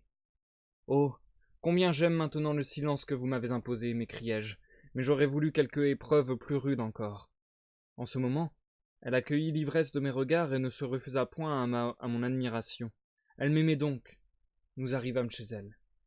Fort heureusement, le fond de ma bourse put satisfaire le cocher. Je passai délicieusement la journée, seul avec elle, chez elle. C'était la première fois que je pouvais la voir ainsi. Jusqu'à ce jour, le monde, sa gênante politesse et ses façons froides, nous avaient toujours séparés, même pendant ces somptueux dîners. Mais alors, j'étais chez elle comme si j'eusse vécu sous son toit. Je la possédais, pour ainsi dire. Ma vagabonde imagination brisait les entraves, arrangeait les événements de la vie à ma guise, et me plongeait dans les délices d'un amour heureux. Me croyant son mari, je l'admirais occupé de petits détails. J'éprouvais même du bonheur à lui voir ôter son châle et son chapeau. Elle me laissa seule un moment, et revint les cheveux arrangés, charmante. Cette jolie toilette avait été faite pour moi. Pendant le dîner, elle me prodigua ses attentions, et déploya des grâces infinies dans 1000 choses qui semblent des riens, et qui cependant sont la moitié de la vie. Quand nous fûmes tous deux devant un feu pétillant, assis sur la soie, environnés des plus désirables créations d'un luxe oriental, quand je vis si près de moi cette femme dont la beauté célèbre faisait palpiter tant de cœurs, cette femme si difficile à conquérir, me parlant, me rendant l'objet de toutes ses coquetteries, ma voluptueuse félicité devint presque de la souffrance. Pour mon malheur, je me souvins de l'importante affaire que je devais conclure, et voulus aller au rendez-vous qui m'avait été donné la veille. Quoi, déjà dit-elle en me voyant prendre mon chapeau. Elle m'aimait, je le crus du moins, en l'entendant prononcer ces deux mots d'une voix caressante. Pour prolonger mon extase, j'aurais alors volontiers troqué 2 années de ma vie contre chacune des heures qu'elle voulait bien m'accorder. Mon bonheur s'augmenta de tout l'argent que je perdais. Il était minuit quand elle me renvoya. Néanmoins, le lendemain, mon héroïsme me coûta bien des remords. Je craignis d'avoir manqué l'affaire des mémoires, devenue si capitale pour moi. Je courus chez Rastignac, et nous allâmes surprendre à son lever le titulaire de mes travaux futurs. Finot me lut un petit acte où il n'était point question de ma tante, et après la signature duquel il me compta 50 écus. Nous déjeunâmes tous les 3. Quand j'eus payé mon nouveau chapeau, 60 cachets à 30 sous et mes dettes, il ne me resta plus que 30 francs, mais toutes les difficultés de la vie s'étaient aplanies pour quelques jours. Si j'avais voulu écouter Rastignac, je pouvais avoir des trésors en adoptant avec franchise le système anglais. Il voulait absolument m'établir un crédit et me faire des emprunts, en prétendant que les emprunts soutiendraient le crédit. Selon lui, l'avenir était de tous les capitaux du monde le plus considérable et le plus solide. En hypothéquant ainsi mes dettes sur de futurs contingents, il donna ma pratique à son tailleur, un artiste qui comprenait le jeune homme, et devait me laisser tranquille jusqu'à mon mariage. Dès ce jour, je rompis avec la vie monastique et studieuse que j'avais menée pendant 3 ans. J'allais fort assidûment chez Fédora, où je tâchais de surpasser en apparence les impertinents ou les héros de coterie qui s'y trouvaient. En croyant avoir échappé pour toujours à la misère, je recouvrais ma liberté d'esprit, j'écrasais mes rivaux, et passais pour un homme plein de séduction, prestigieux, irrésistible. Cependant, les gens habiles disaient en parlant de moi, « Un garçon aussi spirituel ne doit avoir de passion que dans la tête. » Ils vantaient charitablement mon esprit aux dépens de ma sensibilité. « Est-il heureux de ne pas aimer ?» s'écriait-il. « S'il aimait, aurait-il autant de gaieté, de verve ?» J'étais cependant bien amoureux stupidement en présence de Fédora. Seul avec elle, je ne savais rien lui dire, ou si je parlais, je médisais de l'amour. J'étais tristement gai, comme un courtisan qui veut cacher un cruel dépit. Enfin, j'essayais de me rendre indispensable à sa vie, à son bonheur, à sa vanité. Tous les jours près d'elle, j'étais un esclave, un jouet sans cesse à ses ordres. Après avoir ainsi dissipé ma journée, je revenais chez moi pour y travailler pendant les nuits, ne dormant guère que 2 ou 3 heures de la matinée. Mais n'ayant pas, comme Rastignac, l'habitude du système anglais, je me vis bientôt sans un sou. Dès lors, mon cher ami, face en bonne fortune, élégant sans argent, amoureux anonyme, je retombais dans cette vie précaire, dans ce froid et profond malheur soigneusement caché sous les trompeuses apparences du luxe. Je ressentis alors mes souffrances premières, mais moins aiguës. Je m'étais familiarisé sans doute avec leur terrible crise. Souvent les gâteaux et le thé, si parcimonieusement offerts dans les salons, étaient ma seule nourriture. Quelquefois, les somptueux dîners de la comtesse me substantaient pendant 2 jours. J'employais tout mon temps, mes efforts et ma science d'observation à pénétrer plus en avant dans l'impénétrable caractère de Fédora. Jusqu'alors, l'espérance ou le désespoir avaient influencé mon opinion. Je voyais en elle tour à tour la femme la plus aimante ou la plus insensible de son sexe. Mais ces alternatives de joie et de tristesse devinrent intolérables. Je voulus chercher un dénouement à cette lutte affreuse en tuant mon amour. De sinistres lueurs brillaient parfois dans mon âme et me faisaient entrevoir des abîmes entre tous. La comtesse justifiait toutes mes craintes. Je n'avais pas encore surpris de larmes dans ses yeux. Au théâtre, une scène attendrissante la trouvait froide et rieuse. Elle réservait toute sa finesse pour elle, et ne devinait ni le malheur ni le bonheur d'autrui. Enfin, elle m'avait joué. Heureux de lui faire un sacrifice, je m'étais presque avili pour elle en allant voir mon parent le duc de Navarin, homme égoïste qui rougissait de ma misère et qui avait de trop grands torts envers moi pour ne pas me haïr. Il me reçut donc avec une froide politesse qui donne aux gestes et aux paroles l'apparence de l'insulte. Son regard inquiet excita ma pitié. J'eus honte pour lui de sa petitesse au milieu de tant de grandeur, de sa pauvreté au milieu de tant de luxe. Il me parla des pertes considérables que lui occasionnait le 3%. Je lui dis alors quel était l'objet de ma visite. Le changement de ses manières, qui de glaciales devinrent insensiblement affectueuses, me dégoûta. Eh bien, mon ami, il vint chez la comtesse. Il m'y écrasa. Fédora trouva pour lui des enchantements, des prestiges inconnus. Elle le séduisit, traita sans moi cette affaire mystérieuse de laquelle je ne sus pas un mot. J'avais été pour elle un moyen. Elle paraissait ne plus m'apercevoir quand mon cousin était chez elle. Elle m'acceptait alors avec moins de plaisir peut-être que le jour où je lui fus présenté. Un soir, elle m'humilia devant le duc, par un de ses gestes et par un de ses regards qu'aucune parole ne saurait peindre. Je sortis pleurant, formant 1000 projets de vengeance, combinant d'épouvantables viols. Souvent, je l'accompagnais au bouffon. Là, près d'elle, tout entier à mon amour, je la contemplais en me livrant au charme d'écouter la musique, épuisant mon âme dans la double jouissance d'aimer et de retrouver les mouvements de mon cœur bien rendus par les phrases du musicien. Ma passion était dans l'air, sur la scène. Elle triomphait partout, excepté chez ma maîtresse. Je prenais alors la main de Fédora, j'étudiais ses traits et ses yeux en sollicitant une fusion de nos sentiments, une de ces soudaines harmonies qui, réveillées par les notes, font vibrer les âmes à l'unisson. Mais sa main était muette, et ses yeux ne disaient rien.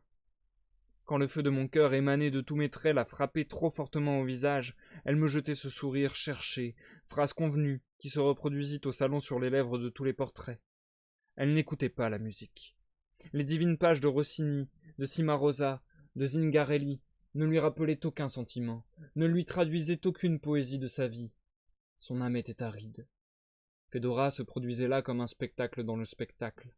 Sa lorgnette voyageait incessamment de loge en loge. Inquiète, quoique tranquille, elle était victime de la mode.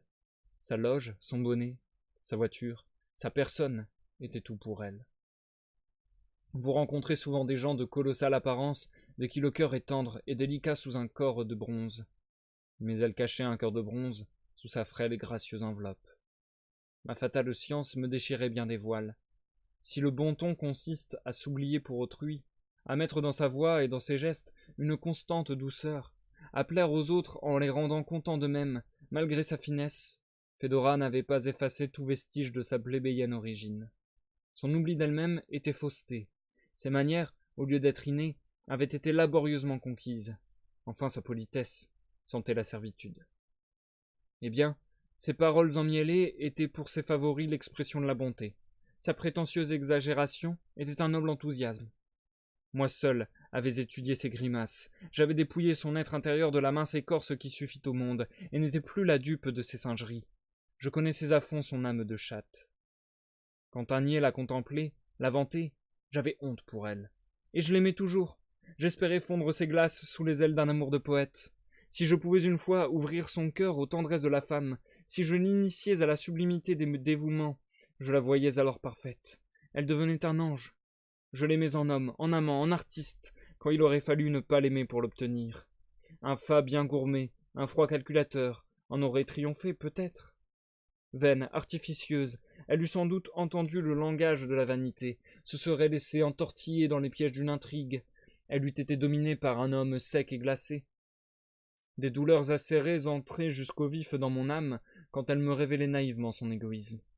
Je l'apercevais avec douleur seule un jour dans la vie, et ne sachant à qui tendre la main, ne rencontrant pas de regards amis où reposer les siens. Un soir, j'eus le courage de lui peindre, sous des couleurs animées, sa vieillesse déserte, vide et triste. À l'aspect de cette épouvantable vengeance de la nature trompée, elle dit un mot atroce. « J'aurai toujours de la fortune, me répondit-elle. Eh bien, avec de l'or, nous pouvons toujours créer autour de nous les sentiments qui sont nécessaires à notre bien-être. » Je sortis foudroyé par la logique de ce luxe, de cette femme, de ce monde, en me blâmant d'en être si sottement idolâtre. Je n'aimais pas Pauline pauvre. Fédora riche n'avait-elle pas le droit de repousser Raphaël? Notre conscience est un juge infaillible, quand nous ne l'avons pas encore assassiné. Fédora, me criait une voix sophistique, n'aime ni ne repousse personne. Elle est libre, mais elle s'est autrefois donnée pour de l'or. Amant ou époux, le comte russe l'a possédée. Elle aura bien une tentation dans sa vie. Attends-la. Ni vertueuse, ni fautive, cette femme vivait loin de l'humanité, dans une sphère à elle, enfer ou paradis. Ce mystère femelle, vêtu de cachemire et de broderie, mettait en jeu dans mon cœur tous les sentiments humains, orgueil, ambition, amour, curiosité. Un caprice de la mode, ou cette envie de paraître original qui nous poursuit tous, avait amené la manie de vanter un petit spectacle du boulevard. La comtesse témoigna le désir de voir la figure enfarinée d'un acteur qui faisait les délices de quelques gens d'esprit, et j'obtins l'honneur de la conduire à la première représentation de je ne sais quelle mauvaise farce. La loge coûtait à peine 100 sous, je ne possédais pas un traître liard. Ayant encore un demi-volume de mémoires à écrire, je n'osais pas aller mendier un secours à Finot, et Rastignac, ma providence, était absent. Cette gêne constante maléficiait toute ma vie. Une fois, au sortir des bouffons, par une horrible pluie, Fédora m'avait fait avancer une voiture, sans que je pusse me soustraire à son obligeance de parade. Elle n'admit aucune de mes excuses, ni mon goût pour la pluie, ni mon envie d'aller au jeu. Elle ne devinait mon indigence ni dans l'embarras de mon maintien, ni dans mes paroles tristement plaisantes. Mes yeux rougissaient, mais comprenaient-elles un regard? La vie des jeunes gens est soumise à de singuliers caprices. Pendant le voyage, chaque tour de roue réveilla des pensées qui me brûlèrent le cœur. J'essayais de détacher une planche au fond de la voiture en espérant glisser sur le pavé, mais rencontrant des obstacles invincibles, je me pris à rire convulsivement et demeurai dans un calme morne, hébété comme un homme au carcan. À mon arrivée au logis, au premier mot que je balbutiai, Pauline m'interrompit en disant « Si vous n'avez pas de monnaie… » Ah, la musique de Rossini n'était rien auprès de ces paroles. Mais revenons au funambule. Pour pouvoir y conduire la comtesse, je pensais à mettre en gage le cercle d'or qui entourait le portrait de ma mère. Quoique le mont de piété se fût toujours dessiné dans ma pensée comme une des portes du bagne, il fallait encore mieux y porter mon lit moi-même que de solliciter une aumône. Le regard d'un homme à qui vous demandez de l'argent fait tant de mal. Certains emprunts nous coûtent notre honneur, comme certains refus prononcés par une bouche amie nous enlèvent une dernière illusion. Pauline travaillait, sa mère était couchée. Jetant un regard furtif sur le lit, dont les rideaux étaient légèrement relevés, je crus madame Gaudin profondément endormie, en apercevant au milieu de l'ombre son profil calme et jaune imprimé sur l'oreiller. « Vous avez du chagrin, me dit Pauline, qui posa son pinceau sur son coloriage. Ma pauvre enfant, vous pouvez me rendre un grand service, lui répondis-je. Elle me regarda d'un air si heureux que je tressaillis. M'aimerait-elle, pensai-je? Pauline, repris-je, et je m'assis près d'elle pour la bien étudier. Elle me devina, tant mon accent était interrogateur. Elle baissa les yeux et je l'examinai, croyant pouvoir lire dans son cœur comme dans le mien, tant sa physionomie était naïve et pure. « Vous m'aimez » lui dis-je. « Un peu passionnément pas du tout » s'écria-t-elle. Elle ne m'aimait pas. Son accent moqueur et la gentillesse du geste qui lui échappa peignait seulement une folâtre reconnaissance de jeune fille. Je lui avouai donc ma détresse, l'embarras dans lequel je me trouvais, et la priai de m'aider. « Comment, monsieur Raphaël, dit-elle, vous ne voulez pas aller au mont-de-piété et vous m'y envoyer ?» Je rougis, confondu par la logique d'un enfant. Elle me prit alors la main comme si elle eût voulu compenser par une caresse la vérité de son exclamation. « Oh, j'irai bien, dit-elle, mais la course est inutile. Ce matin, j'ai trouvé derrière le piano 2 pièces de 100 sous, qui s'étaient glissées à votre insu entre le mur et la barre, et je les ai mises sur votre table. Vous devez bientôt recevoir de l'argent, monsieur Raphaël, me dit la bonne mère qui montra sa tête entre les rideaux. Je puis bien vous prêter quelques écus en attendant. Oh, Pauline, m'écriai-je en lui serrant la main, je voudrais être riche. Bah, pourquoi dit-elle d'un air mutin. Sa main tremblant dans la mienne répondait à tous les battements de mon cœur. Elle retira vivement ses doigts, examina les miens. Vous épouserez une femme riche, dit-elle, mais elle vous donnera bien du chagrin. Ah, Dieu, elle vous tuera, j'en suis sûre. Il y avait dans son cri une sorte de croyance aux folles superstitions de sa mère. Vous êtes bien crédule, Pauline. Oh, bien certainement, dit-elle en me regardant avec terreur, la femme que vous aimerez vous tuera. Elle reprit son pinceau, le trempa dans la couleur en laissant paraître une vive émotion, et ne me regarda plus. En ce moment, j'aurais bien voulu croire à des chimères. Un homme n'est pas tout à fait misérable quand il est superstitieux. Une superstition, c'est souvent une espérance. Retiré dans ma chambre, je vis en effet 2 nobles écus dont la présence me parut inexplicable. Au sein des pensées confuses du premier sommeil, je tâchai de vérifier mes dépenses pour me justifier cette trouvaille inespérée, mais je m'endormis perdu dans d'inutiles calculs.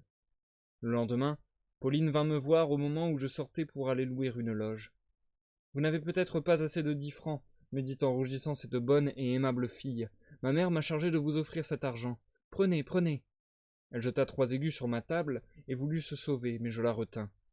L'admiration sécha les larmes qui roulaient dans mes yeux. Pauline, lui dis-je, vous êtes un ange. Ce prêt me touche bien moins que la pudeur de sentiment avec laquelle vous me l'offrez. Je désirais une femme riche, élégante, titrée. Hélas, maintenant je voudrais posséder des millions et rencontrer une jeune fille pauvre comme vous, et comme vous riche de cœur. Je renoncerais à une passion fatale qui me tuera. Vous aurez peut-être raison. Assez, dit-elle. Elle s'enfuit, et sa voix de rossignol, ses roulades fraîches retentirent dans l'escalier. Elle est bien heureuse de ne pas aimer encore, me dis-je en pensant aux tortures que je souffrais depuis plusieurs mois. Les 15 francs de Pauline me furent bien précieux. Fédora, songeant aux émanations populacières de la salle où nous devions rester pendant quelques heures, regretta de ne pas avoir un bouquet. J'allais lui chercher des fleurs, je lui apportai ma vie et ma fortune. J'eus à la fois des remords et des plaisirs en lui donnant un bouquet dont le prix me révéla tout ce que la galanterie superficielle en usage dans le monde avait de dispendieux. Bientôt, elle se plaignit de l'odeur un peu trop forte d'un jasmin du Mexique. Elle éprouva un intolérable dégoût en voyant la salle, en se trouvant assise sur de dures banquettes. Elle me reprocha de l'avoir amenée là. Quoiqu'elle fût près de moi, elle voulut s'en aller. Elle s'en alla. M'imposer des nuits sans sommeil, avoir dissipé 2 mois de mon existence et ne pas lui plaire. Jamais ce démon ne fut ni plus gracieux ni plus insensible. Pendant la route, assis près d'elle dans un étroit coupé, je respirais son souffle. Je touchais son gant parfumé, je voyais distinctement les trésors de sa beauté. Je sentais une vapeur douce comme l'iris. Toute la femme et point de femme. En ce moment, un trait de lumière me permit de voir les profondeurs de cette vie mystérieuse. Je pensais tout à coup au livre récemment publié par un poète, une vraie conception d'artiste taillée dans la statue de Polyclès. Je croyais voir ce monstre qui, tantôt officier, dompte un cheval fougueux, tantôt jeune fille, se met à sa toilette et désespère ses amants. Amants désespère une vierge douce et modeste. Ne pouvant plus résoudre autrement Fédora, je lui racontai cette histoire fantastique. Mais rien ne décela sa ressemblance avec cette poésie de l'impossible. Elle s'en amusa de bonne foi, comme un enfant d'une fable prise aux 1001 nuits. Pour résister à l'amour d'un homme de mon âge, à la chaleur communicative de cette belle contagion de l'âme, Fédora doit être gardée par quelque mystère, me dis-je en revenant chez moi. Peut-être, semblable à Lady de la cour, est-elle dévorée par un cancer? Sa vie est sans doute une vie artificielle. À cette pensée, j'eus froid. Puis je formai le projet le plus extravagant et le plus raisonnable en même temps, auquel un amant puisse jamais songer. Pour examiner cette femme corporellement comme je l'avais étudiée intellectuellement, pour la connaître enfin tout entière, je résolus de passer une nuit chez elle, dans sa chambre. à son insu. Voici comment j'exécutais cette entreprise, qui me dévorait l'âme comme un désir de vengeance mord le cœur d'un moine corse. Au jour de réception, Fedora réunissait une assemblée trop nombreuse pour qu'il fût possible au portier d'établir une balance exacte entre les entrées et les sorties. Sûr de pouvoir rester dans la maison sans y causer de scandale, j'attendis impatiemment la prochaine soirée de la comtesse. En m'habillant, je mis dans la poche de mon gilet un petit canif anglais, à défaut de poignard. Trouvé sur moi, cet instrument littéraire n'aurait rien de suspect, et ne sachant jusqu'où me conduisait ma résolution romanesque, je voulais être armé. Lorsque les salons commencèrent à se remplir, j'allai dans la chambre à coucher y examiner les choses, et trouver les persiennes et les volets fermés. Ce fut un premier bonheur. Comme la femme de chambre pourrait venir pour détacher les rideaux drapés aux fenêtres, je lâchai leur embrasse. Je risquais beaucoup en me hasardant ainsi à faire le ménage par avance, mais je m'étais soumis au péril de ma situation et les avais froidement calculés. Vers minuit, je vins me cacher dans l'embrasure d'une fenêtre. Afin de ne pas laisser voir mes pieds, j'essayai de grimper sur la plinthe de la boiserie, le dos appuyé contre le mur, en me cramponnant à l'espagnolette. Après avoir étudié mon équilibre, mes points d'appui, mesuré l'espace qui me séparait des rideaux, je parvins à me familiariser avec les difficultés de ma position, de manière à demeurer là sans être découvert, si les crampes, la toux et les éternuements me laissaient tranquille. Pour ne pas me fatiguer inutilement, je me tins debout en attendant le moment critique pendant lequel je devais rester suspendu comme une araignée dans sa toile. La moire blanche et la mousseline des rideaux formaient devant moi de gros plis semblables à des tuyaux d'orgue, où je pratiquais des trous avec mon canif afin de tout voir par ces espèces de meurtrières. J'entendis vaguement le murmure des salons, les rires des causeurs, leurs éclats de voix.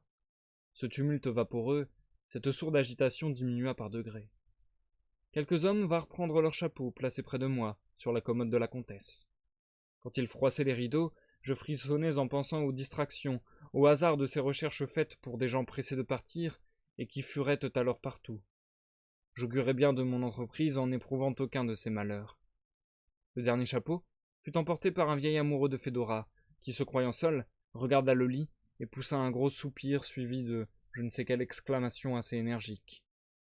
La comtesse, qui n'avait plus autour d'elle dans le boudoir voisin de sa chambre que 5 ou 6 personnes intimes, leur proposa d'y prendre le thé. Les calomnies pour lesquelles la société actuelle a réservé le peu de croyance qui lui reste se mêlèrent alors à des épigrammes, à des jugements spirituels, au bruit des tasses et des cuillères.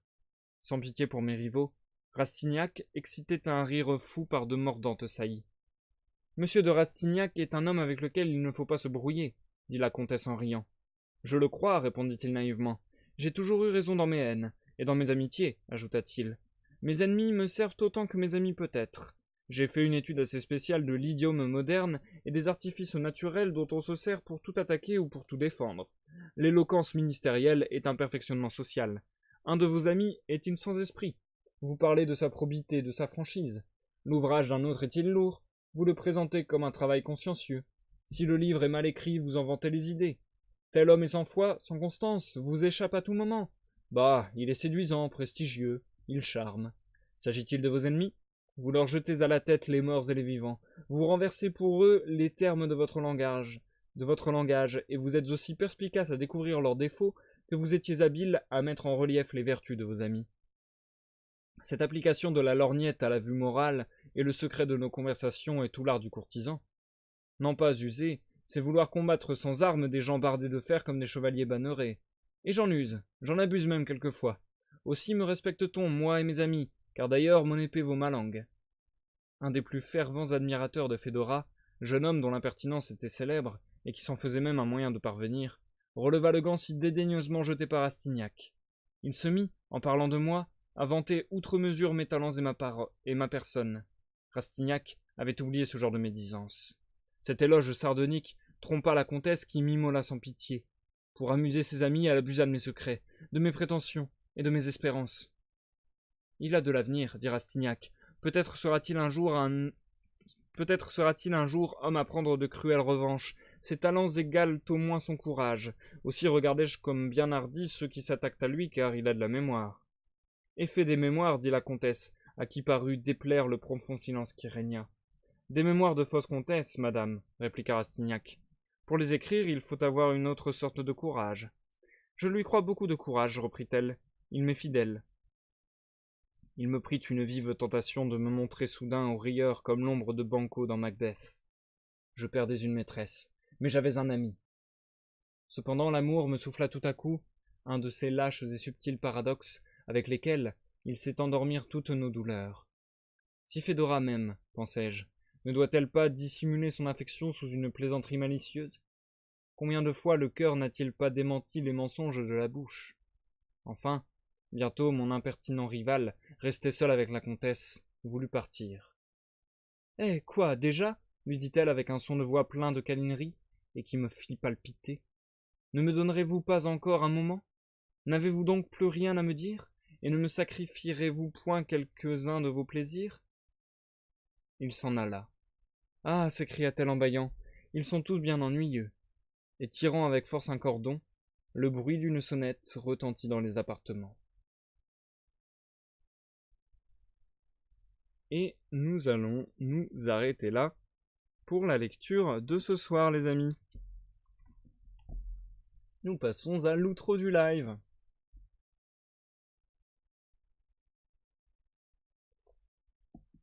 Du coup, comme j'avais annoncé, cette seconde partie de lecture de ce soir était un peu plus courte, mais c'est pour avoir des parties à peu près similaires en termes de taille sur les prochains lives. Donc, je vous l'annonce, au prochain live, on continuera la partie 2, à savoir La femme sans cœur, et on la terminera. Vendredi, on terminera cette partie sans problème. Et vu qu'on a mis 1h30 grosso modo aujourd'hui, on mettra aussi 1h30 vendredi, je pense. Voili voilou, je vais pas m'apesantir davantage. J'ai pas forcément grand chose à rajouter parce que là, au final, c'est un peu la suite logique. Enfin voilà, c'est un peu. Disons que j'aurai les mêmes commentaires à faire que sur la première partie de lecture de ce soir, donc j'ai pas forcément de nouvelles choses à dire. C'est tout simplement la suite de l'histoire et c'est ça qui est intéressant, quoi. C'est que là, l'histoire évolue et on en apprend davantage. Et ouais, on a encore vu à quel point il est totalement au pied de la comtesse. Et du coup, on voit venir petit à petit la catastrophe. Déjà que là, il nous parle beaucoup de malheur et de désespoir. On voit venir la catastrophe. On voit que ça va le mener à très malheureux.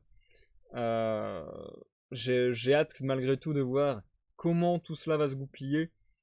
Mais c'est vrai que c'est assez triste et que toutes les réflexions philosophiques qu'il a sur l'amour sont assez tristes, mais justes, j'ai l'impression. D'ailleurs, c'est une idée qui me travaille beaucoup ces temps-ci.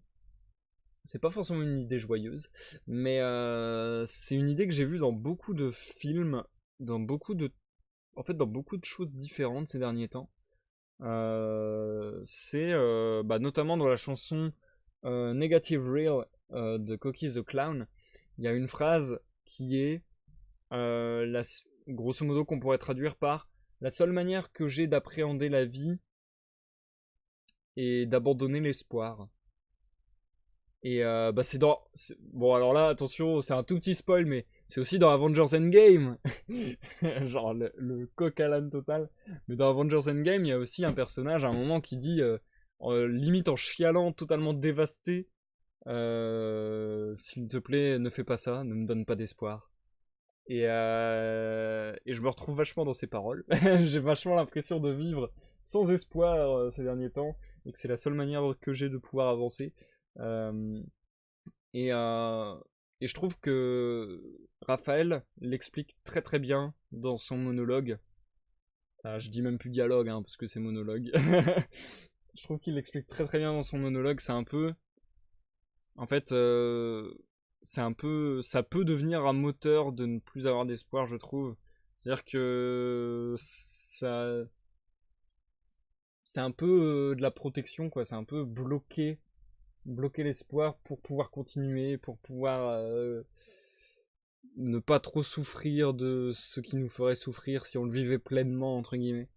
Donc, ouais, des sujets difficiles, mais des sujets intéressants sur l'amour, sur le malheur, sur la pauvreté et la richesse aussi. C'est assez intéressant d'ailleurs comment il lie la pauvreté, la richesse, la misère sociale et financière avec la richesse d'âme, on va dire. Je trouve ça assez intéressant les façons dont il en parle, en disant bien qu'il n'y a pas de lien, mais que malgré tout, il en ressort des sortes de honte et des sortes d'impression de ne pas être à la hauteur, des sortes de décalage entre la réalité et ce qu'on pense être la réalité. Je trouve ça vachement intéressant.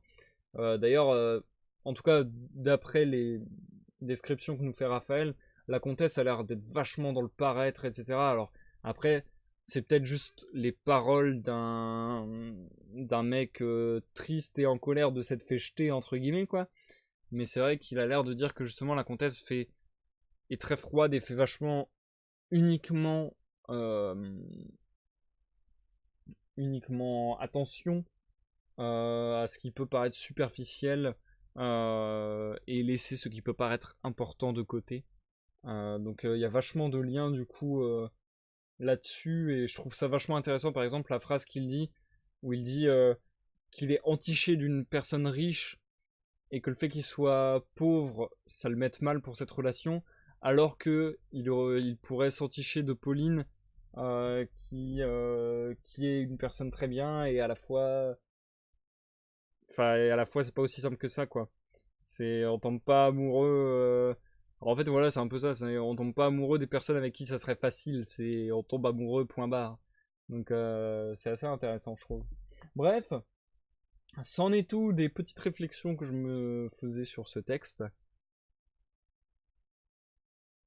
Je continue de le trouver très bon. Je continue de bien apprécier le style, bien apprécier l'histoire. Donc pour moi, c'est une réussite. Je suis très content. Et écoutez, on va s'arrêter là pour le live de ce soir. Comme je le disais, je vous invite donc à me rejoindre vendredi pour la suite. Vendredi 21h, nous finirons La femme sans cœur.